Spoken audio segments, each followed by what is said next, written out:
जोहार दोस्तों, आइए जानते हैं झारखंड की तमाम छोटी बड़ी खबरों को। और चलिए शुरुआत करते हैं सबसे बड़ी खबर से। झारखंड कैबिनेट की बैठक में 30 एजेंडों पर लगी मुहर। 4% बढ़ा राज्यकर्मियों का महंगाई भत्ता।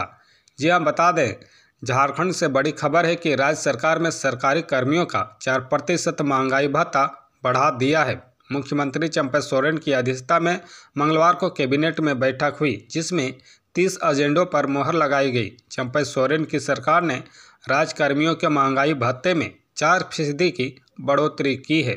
इसके अलावा 29 अन्य एजेंडों पर मुहर लगी। मूसाबनी से ओडिशा बॉर्डर के सड़क के लिए 30 करोड़ रुपये की मंजूरी दी गई। वहीं डीएवी पुंदाग से डीएवी हेहल तक 4 लेन सड़क और दुमका में रानेश्वर पथ के लिए 65 करोड़ की मंजूरी दी गई। राज्य सरकार की सरकारी सेवकों का आवास किराया के प्रस्ताव को स्वीकृति प्रदान की गई है। वहीं झारखंड पैरामेडिकल सर्वर के नियमावली को मंजूरी दी गई। बजट सत्र के सत्रभाषण को मंजूरी दी गई। वन क्षेत्र पदाधिकारी और सहायक वन रक्षकों को सेवा अवधि में विस्तार किया गया है। मुख्यमंत्री ग्राम सड़क योजना के तहत चतरा रांची पथ के लिए राशि को मंजूरी दी गई है। राज्यकर्मियों के लिए परिवहन भत्ता में संशोधन भी किया गया है। वहीं 8 नए राजकीय पॉलिटेक्निक कॉलेज का संचालन प्रेजा फाउंडेशन के माध्यम से होगा। झारखंड लोक सेवा आयोग की एडमिट कार्ड हुई जारी। जी हां, बता दें, झारखंड लोक सेवा आयोग यानी कि जेपीएससी की संयुक्त सिविल सेवा प्रारंभिक प्रतियोगिता परीक्षा 17 मार्च को आयोजित की जाएगी। इसकी सूचना आयोग ने शनिवार को जारी कर दी, जिसके तहत यह परीक्षा प्रत्येक जिलों में बनाए गए केंद्रों पर 2 पालियों में आयोजित होगी। प्रथम पाली की परीक्षा सुबह 10 बजे से दोपहर 12 बजे तक आयोजित होगी। यह परीक्षा सामान्य अध्ययन के प्रथम पत्र की होगी। अपराह्न 2 बजे से शाम 4 बजे तक दूसरी पाली में सामान्य अध्ययन के द्वितीय पत्र की परीक्षा होगी। आयोग के अनुसार अभ्यर्थियों का प्रवेश पत्र डाक द्वारा नहीं भेजा जाएगा। सभी अभ्यर्थी परीक्षा केंद्र संबंधित आवंटित जिला की जानकारी आयोग की वेबसाइट पर अपना फ़ोन नंबर, ईमेल आईडी या कैंडिडेट आईडी तथा पासवर्ड सबमिट कर प्राप्त कर सकेंगे। बता दें कि अभ्यर्थी प्रवेश पत्र, उपस्थिति पत्रक तथा परीक्षा से संबंधित आवश्यक निर्देश आयोग की वेबसाइट से 12 मार्च से डाउनलोड कर सकेंगे। आयोग ने इसमें किसी भी तरह की समस्या को दूर करने के लिए हेल्पलाइन नंबर भी जारी किया है। वहीं परीक्षा से संबंधित दिशा निर्देश भी जारी की गई है। आयोग के परीक्षा नियंत्रक के अनुसार दिव्यांग कोटे के परीक्षार्थी श्रुत लेख के लिए परीक्षा तिथि से 3 दिन पूर्व वांछित चिकित्सा प्रमाण पत्र सहित अपने केंद्र पर उपस्थित होकर केंद्राधीक्षक को प्रार्थना पत्र समर्पित करेंगे, जिसके आधार पर केंद्राधीक्षक द्वारा इसे लेकर आयोग के निर्देशानुसार व्यवस्था की जाएगी। झारखंड में कांग्रेस विधायक अंबा प्रसाद के ठिकानों पर ईडी की छापेमारी। जी हां, बता दें कि पूर्व विधायक योगेंद्र साव और उनकी बेटी बड़कागांव विधायक अंबा प्रसाद के परिवार सहित उनके समर्थक के यहां एक साथ स्थानों पर प्रवर्तन निदेशालय ने छापेमारी की है। प्रत्येक जांच टीम में 3 इनोवा वाहन से केंद्रीय जांच एजेंसी के दर्जनों अधिकारी सुबह 7 बजे टारगेट स्थान पर पहुँच गए।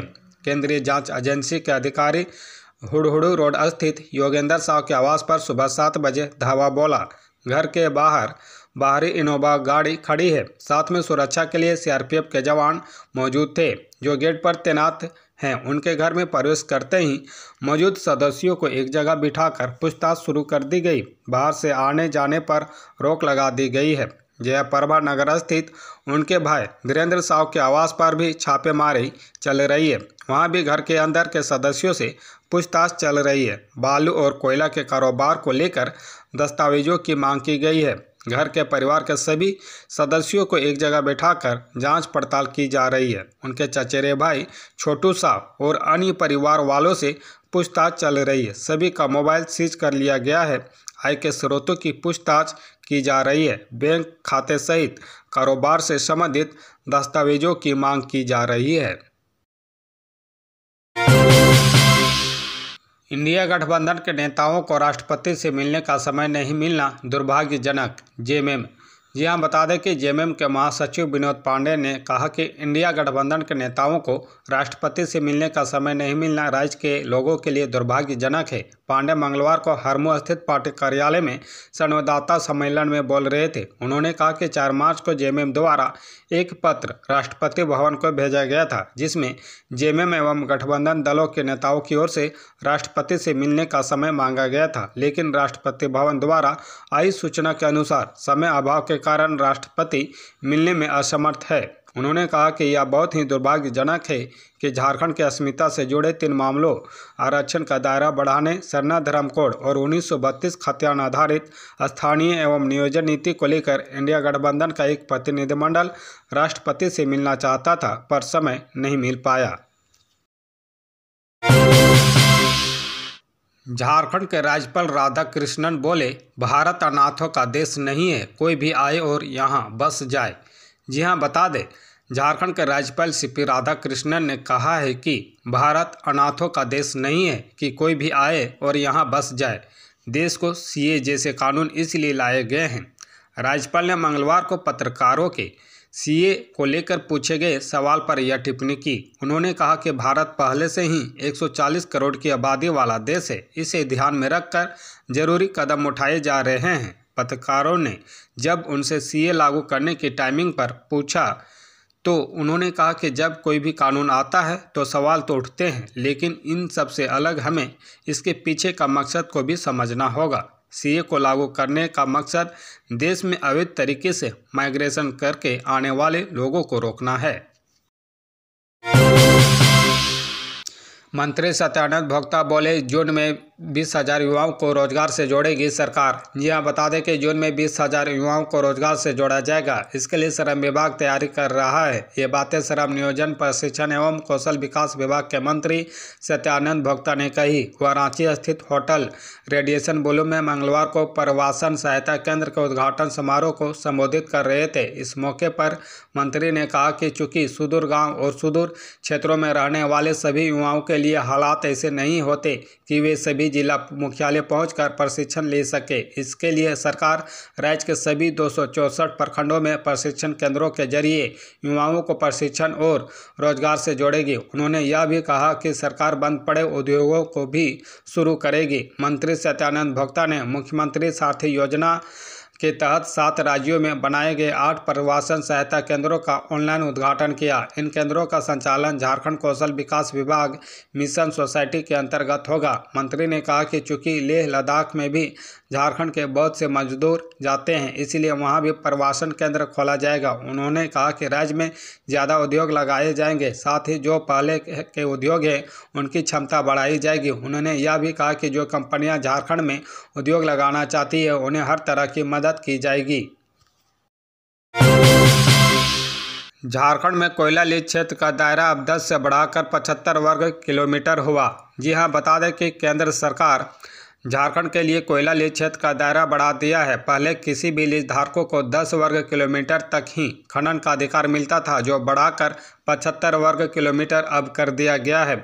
कोयला मंत्रालय ने इससे संबंधित आदेश जारी कर दिया है। साथ ही इसकी जानकारी झारखंड के मुख्य सचिव को भी दी है। केंद्र सरकार ने यह बदलाव कोयला उत्पादन को बढ़ावा देने के लिए किया है। केंद्र सरकार का मानना है कि कई निजी कंपनियां भी कोयला खनन में निवेश कर रही है, जो देश के लिए लाभकारी है। कोयला मंत्रालय के अनुसार पूर्व में खनन करने वाली कई कंपनियों ने 10 वर्ग किलोमीटर का दायरा बढ़ाने का आग्रह किया था। एक साथ 2 कंपनियों के खनन करने से क्षेत्र को लेकर परेशानी हो रही थी। ऐसा नहीं होने से कई तरह की क्लियरेंस लेने में कंपनियों को परेशानी होती थी। उक्त बदलाव के बाद अगर झारखंड में कोई भी कंपनी झारखंड में कोयला खदान लेना चाहती है तो वह अधिकतम 75 वर्ग किलोमीटर तक लीज प्राप्त कर सकती है। यह सुविधा माइंस एंड मिनरल्स एक्ट 1957 के तहत लीज लेने वालों को मिलेगी।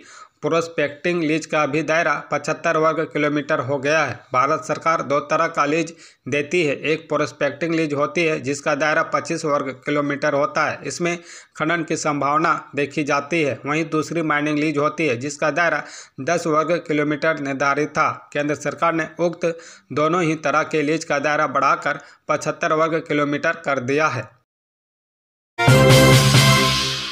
इंस्पेक्टर का पद नहीं है मूल कोटि का, हाईकोर्ट ने राज्य सरकार का आदेश किया निरस्त। जी हां, बता दें, झारखंड हाईकोर्ट के जस्टिस गौतम कुमार चौधरी की अदालत ने पुलिस सेवा में पदोन्नति आरक्षण को चुनौती देने वाली याचिका पर अपना फैसला सुनाया है। अदालत ने अपने फैसले में कहा है कि इंस्पेक्टर का पद मूल कोटि का नहीं है। राज्य सरकार ने 10 नवंबर 2022 को जो आदेश जारी किया है वह गलत है, उसे निरस्त किया जाता है। राज्य सरकार ने 10 नवंबर 2022 को पुलिस इंस्पेक्टर पद के मूल कोटि को मानते हुए पदोन्नति देने का निर्णय लिया था। अदालत ने अपने आदेश में कहा है कि पुलिस इंस्पेक्टर पद से डीएसपी पद पर अनारक्षित कोटे में प्रोन्नति सब इंस्पेक्टर पद पर वरीयता को देखते हुए दी जाएगी। अदालत ने प्रार्थी रविकांत प्रसाद व अन्य की याचिका को स्वीकार कर लिया। इससे पूर्व मामले की सुनवाई के दौरान प्रार्थी की ओर से अधिवक्ता मनोज टंडन ने पैरवी की थी। उन्होंने अदालत को बताया था कि प्रार्थी रविकांत प्रसाद एवं अन्य सामान्य कोटि से है, सब इंस्पेक्टर से प्रोन्नत होकर पुलिस इंस्पेक्टर बने हैं, लेकिन राज्य सरकार ने इंस्पेक्टर पद को मूल कोटि का अघोषित किया है, जबकि मूल कोटि का पद सब इंस्पेक्टर का पद होता है। नियुक्ति सब इंस्पेक्टर पद पर होती है तथा पुलिस इंस्पेक्टर पद पर प्रोन्नति दी जाती है। सरकार के आदेश के कारण रिजर्व कोटि के जो उनसे कनीय हैं उन्हें डीएसपी पद पर प्रोन्नति मिल गई है। श्री टंडन ने सरकार के 10 नवंबर 2022 के आदेश को गलत बताते हुए निरस्त करने का आग्रह किया है।